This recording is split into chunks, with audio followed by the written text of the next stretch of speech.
My name is Tom Clark. I've been a teacher at Lake Central High School for the past 37 years, probably the best 37 yeyears of my life. And I'm so honored. This has been one of the greatest things in my life, doing this over the past 37 years as a history teacher. This area around here owes so much to so few. And every freedom that we experience today was fought hard by these people, these young men and women that are in here. I must talk about Mr. Tomjanovich. He's a teacher at Lake Central for many years, woodshop teacher, highly respected. In about 5 years, he came to me and he said, I have a dream, we can build this museum. And I thought, no way at all. There's no way possible. But due to people like Mr. Jarvis, Mr. Tomjanovich, Mr. Davis, and many, many others, this became a reality, an absolute reality, and I can't thank you enough. I am very honored today to have my daughter and Mike Zarth with us. We're both combat medics of Iraq, and they're here to cut the ribbon today. And I'm going to thank all of you and thank the veterans and their families. Thank you very much.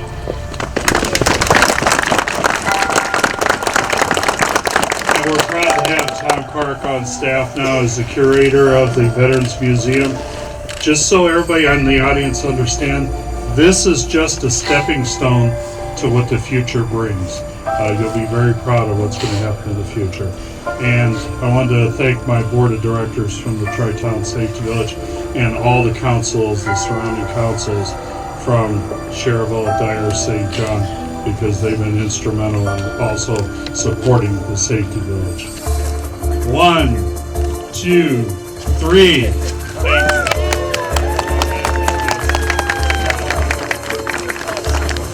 I now introduce the Veterans Museum curator Tom Clark. Please join me in opening up this museum.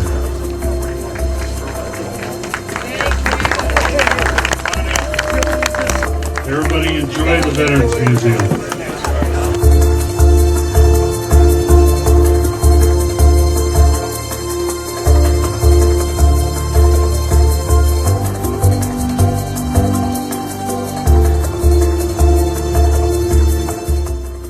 And today I get to introduce you to the Veterans Museum. We're very proud of it. Tom Clark is going to be the curator of the museum. It's a great place to see about all our local soldiers and our veterans that have given the ultimate sacrifice, but also have given of their service. This was a joint effort of all the veterans organizations across Northwest Indiana, the combat veterans, the DAV-17, the Purple Heart group, as well as individuals that have donated to creating this museum for the veterans. The mission of the museum is to really share with the local students and adults of all the veterans and what they've given over the years to keep us safe. This is Pat O'Donnell with Veterans News Radio Program. We're standing here in front of the new Veterans Museum here in Schererville, Indiana, with a host of veterans. We have Bernie Tilgis here. We have James Gervogel here. We've got Dan Yatsko here. And we got Don Talbot. And we've got many, many more that had been here. They had the ribbon cutting just a little bit ago. And we'd like to welcome everybody in the whole area to come out here and see the Veterans Museum. We'll never leave any veteran behind, and we'll never forget them. And this museum is evidence to that. Thank you. My name is Frank Garcia. I served with the 1st Infantry Division, Vietnam, 1968-69. It's a great museum, great museum. It brings back a lot of memories, fond memories, and other memories. Hi, Don Talbot, U.S. Marine Corps. Served in 67-68, got wounded a few times, captured in 1968, and the museum is great. You know, for what we came home to, and compared to this is real good. Tom Clark is doing a terrific job. Well, I think it's great that they're making the service look good again. You know, it's something to be proud of, to serve for your country. And this is a good start for them. My name is Tom Clark, and I'm a teacher at Lake Central High School. I've been there for 37 years. And I grew up in Miller. I went to Wirt High School. In 1976, I went into the military. I was in the military from 1976 to 1979. I served as a military policeman in Germany. After that, I got out and was able to use my GI Bill to go to college. Went to Purdue, got my diploma, and believe it or not, got a job at Lake Central High School.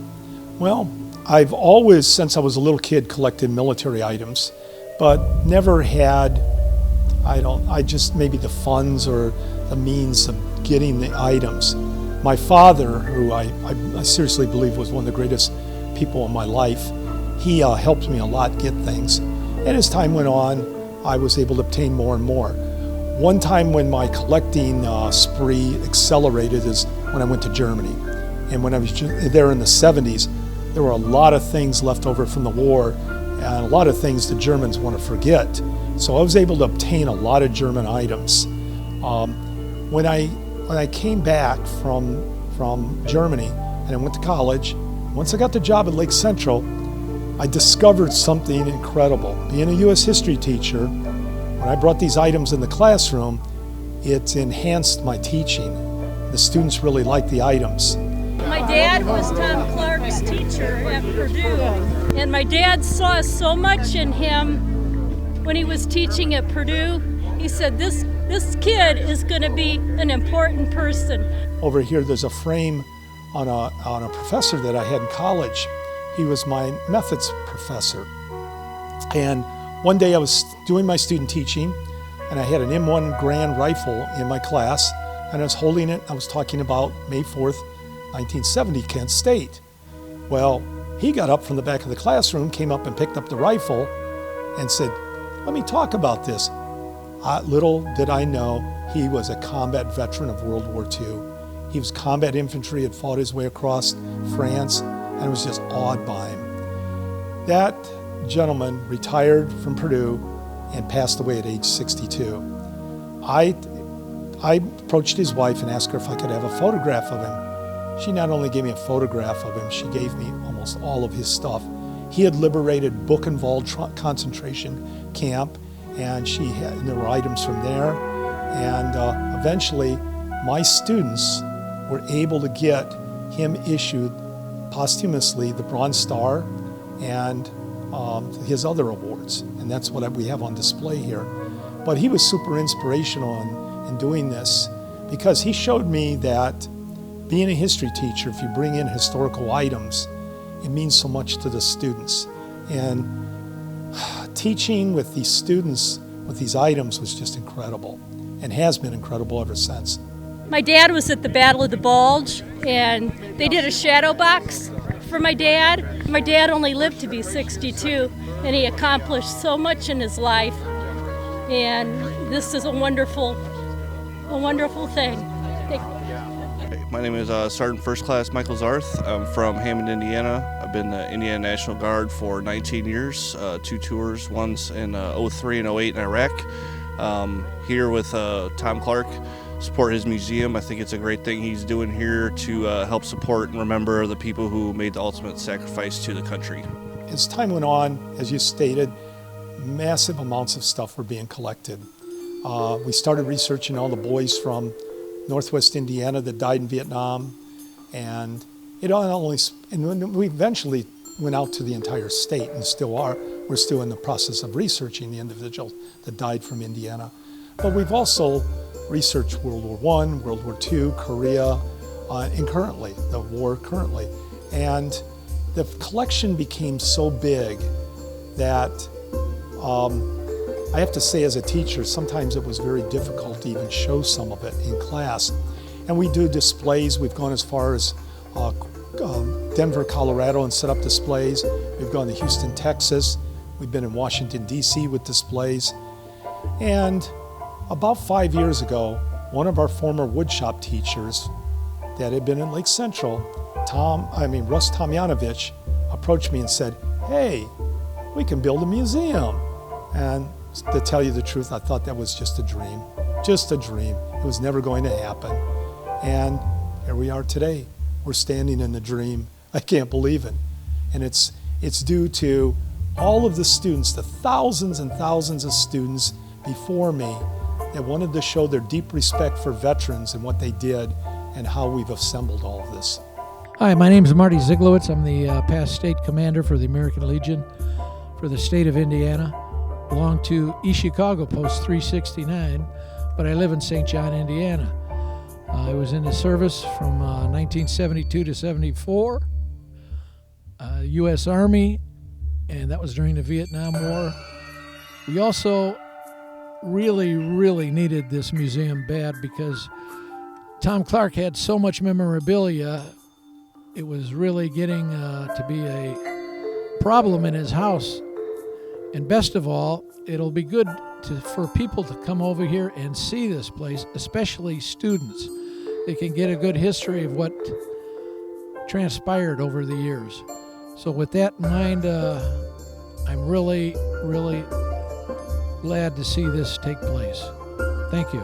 Hello, my name is Manuel Rodriguez. I served in the United States Navy from 1989 to 1999. Originally from Hammond, Indiana.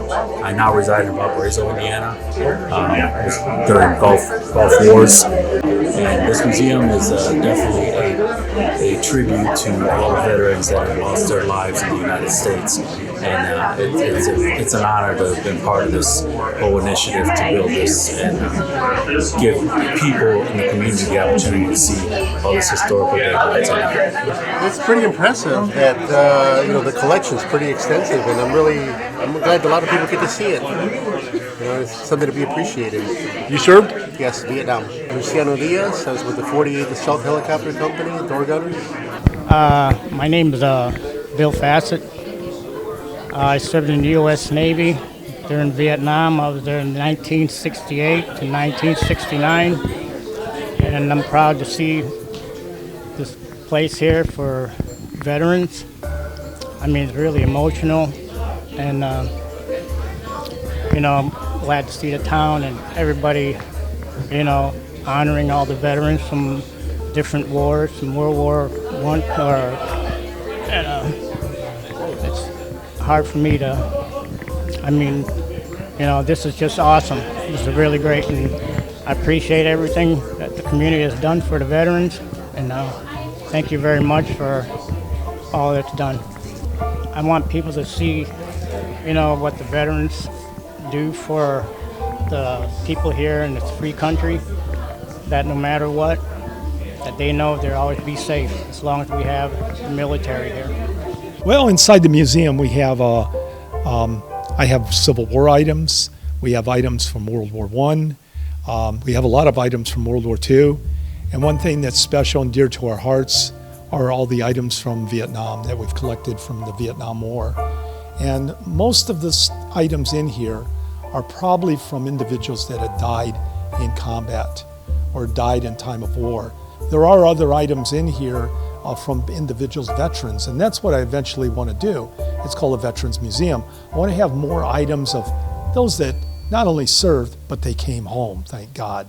And we're going to have items from the present, our present war, the war against terrorism in Afghanistan and Iraq. And also we have items, we've just started to obtain some items from 1991 from Desert Storm. And that's what I plan on doing. Hopefully we won't have any more display cases, no future wars. And but we want to make sure this stuff is showcased to show their dying benefits to this country, their gratitude, what we owe them so much. That's what I think is important about these items. I went to Korea in 1953, was drafted, and we're in the front lines and stuff, and I was in the Army, and I was a technician there for carburation ignition. They didn't need no painters and paper hangers. So here I am, and you guys got a tremendous place here. However you built it, didn't know this was behind here, but I came today, and the memorabilia is just super. They can see that how America was developed and how all the things that we have in America, safety things, And yet here is this museum to show that men had to leave home and fight for the country. A lot of them didn't come back. The real heroes are the ones that didn't come back alive. And so I think it's a display that's just wonderful. The Korean War, yeah, and we got there in 53, and they still didn't establish a line, but then when I was there in Korea, 1953, then Sigmund Rhee was the president, had a big doings because they established the 38th parallel. But then we had to be online, and you could see all the ruins and destruction of war, and it gave you a funny feeling. And the Chinamen never picked up their people, so there was all these dead Chinamen around with skeletons and stuff like that, and it gave you a funny feeling. But when you're 19, 20 years old, not much bothers you because, hey, you're there to serve your country. Isn't it called the Forgotten War? Yeah, a lot of it was forgotten because you come home, and we came home through Japan. They sent me to Japan for 3 months where they built a 2-man suicide subs. And we had to sleep in the barracks and work on the docks where they built those subs. Then we came home and the band was playing when we got off in San Francisco. And it was officers on this ship. It was a converted luxury ship. Officers, their dogs, and their wives, and their kids, and their cars. And here we were. I came back as a sergeant. I took my pack off in San Francisco and bent down and kissed the ground. Nothing like America. Yeah. My name's David Davis, Senior. I was in the Indiana National Guard from 1975 to 2011. Served a tour in Iraq and Afghanistan. Today's event was beautiful. I'd like to say young visitors come and see what's going on. They'll get their history straight and enjoy everything we've done for them. Did the painting, installation, and that's about it. Me and my son put the cameras up too. My name's Jim Slagle. I'm a business representative with the Indiana, Kentucky, Ohio Regional Council of Carpenters. And the carpenters took part in this process for building this Veterans Museum. We were asked to help construct the building. We organized our apprentices, we had retirees and regular rank and file members come out and all donated their time to make sure this became a big success that it is today. We're so proud of it because we have a long-standing relationship with Mr. Clark, the gentleman that is instrumental in this museum. He was one of my teachers in high school, and he is such a great man. We are so proud that we could participate in this and make this for the future of the community. You got to be proud to serve this country. This is a great country. You'll never realize it till you're overseas and find out how the other countries are and how they live. When I came back home, boy, I was glad to be an American, and I was proud to fight for this country. I'd like people to take away the feeling after viewing these sacred items that freedom isn't free. That we owe so much to these individuals. It's amazing that this building with these artifacts in here is something so monumental of this whole community and this whole state and this whole country and the beliefs that we have. That these people were willing to put on the uniform of this country and go out and fight and possibly die for this country, for our beliefs. My name is Tony Gutierrez, and I am a graduate of 1966 Dyer Central. I've known Mr. Clark probably for 30-some years, and I served with the 1st Cav in Vietnam 1967 to 68. And while I was there, we lost 6 of our classmates from Dyer Central High School, and we built a memorial with the assistance of Tom Clark and his students, and